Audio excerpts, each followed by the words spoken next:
Alright, Mulreaders, this is part 2 with a bit of how I do the slash rocks. I've already mixed the plaster and applied it.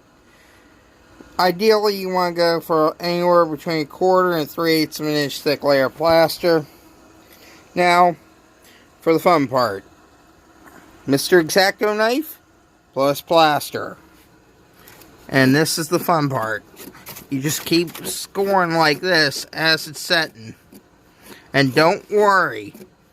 It might look like, oh, it's messing up, it's messing up.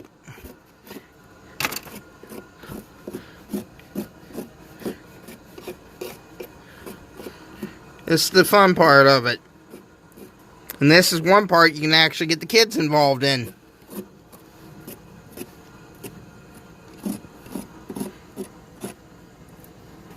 And if you don't like an area, this is the fun part of it. Oh, I don't like that. You can smooth it over and start again.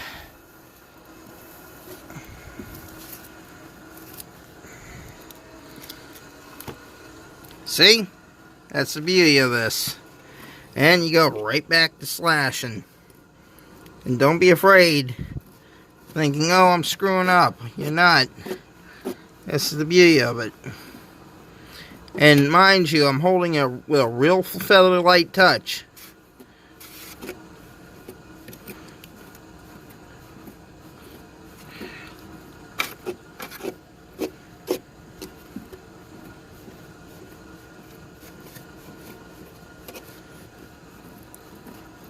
And by going up like that, it gives you that appearance that glaciers carved this area out.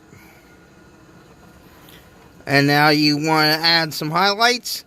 That's the other beauty of it. Once you get to a point where you like, stop. Let it set. Next part, which I'll have to probably do tomorrow, which will be, it mainly depends on how long this takes to set up, guys. So don't be surprised if you don't see a part 3 to this for a couple days, because we're starting to get it down into the right now it's currently mid 50s, but by this evening it's supposed to be down in the mid 30s. Yeah, we're dropping temperature during daylight instead of gaining it. But that's all there is to this, the beginnings of this technique. Next step after this is set up, take a wire brush and knock off some of it. And this is the beauty of this, because as it falls off from here, it'll come down here and create talus. Which, as you guys have seen from over here, how realistic it makes the scene look. But yes, I have to vacuum up and do some repair work over there. But this here is about a 1 foot area. And personally, this is all the bigger I personally go with. Unless you're real quick with spreading it. But to give you an idea of how much wire was used, there's how much. As I said before, it's really dry. But that's all there was to it. Which, don't be surprised if you see another section, or a couple more sections done down through here. Because some of this area is going to be a pain in the butt to film. Unless I bring the tablet out here to record it. Which might be a possibility. But some of the areas, like back in here, might be a pain in the butt for me to film. So don't be surprised if I don't film that.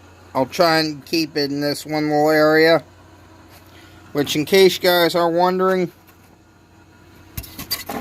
what's underneath here, on the other side of this piece of foam is a tortoise switch machine. And yes, that is a Pico curve turnout. What I did is I took a throw, made an extended throw rod. It comes out through, and right there is all I did was bent the wire and stuck it up into the throw bar hole.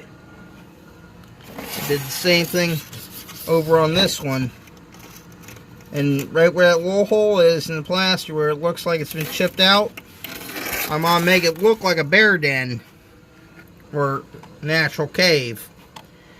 Which, a little quick piece of history in case none of you, some of you haven't been on the Western Maryland Scenic.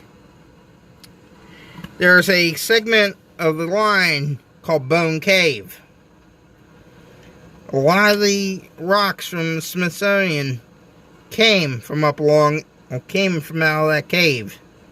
They found complete skeletons and mass of various animals in there, including several species of wolf, complete skeletons of, and a few other species. But that's going to be my little tribute to it. Which, as you can see, we're going to have a coal mine back there and a long lead. And the way most coal mines would do their coal back around this time frame, on the other side of the tipple you'd have a small yard. It'll be an empty storage yard. And as the cars were loaded, they have a couple guys riding the brake platforms down to the segmented track in front of it, and they build the train. And when the train is finally ready, they would call the dispatcher up and let them know that, hey, we got, or the local freight agent, I should say, and say, hey, we got X number of cars ready to go, and then they'd send out a local to pick it up. That's how that worked. But anyway, this is probably going to take a better part of a day to set up right now because of the temperature change. But I'm going to try and get a little bit more done today of this, so this starts looking more and more like a actual scene again. And part of that does include cleaning up this area, which over there will probably be included today. Anyway, that's also the layout update for November 13th, 2018. Have a good one, Mall Railroaders.